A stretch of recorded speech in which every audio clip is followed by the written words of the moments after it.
Sarap. Masarap siya guys, lalo na pang mataba. Ayan o. Wow, so yummy, yummy. Then, ito na yung nilagay ko dito. May suka na kasi to. Tapos ito wala pa. Bagong kuha lang to kanina. Kain tayo guys. Sarap to.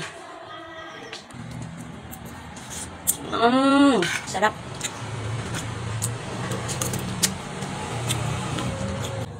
Mukbang tayo ngayon ng oyster at ng seashells.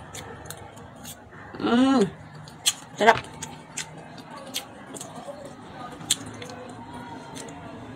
Sobrang taba niya talaga. Kahit hindi ka na kumain nito ng kanin.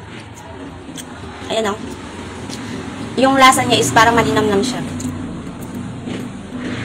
Sarap. Okay.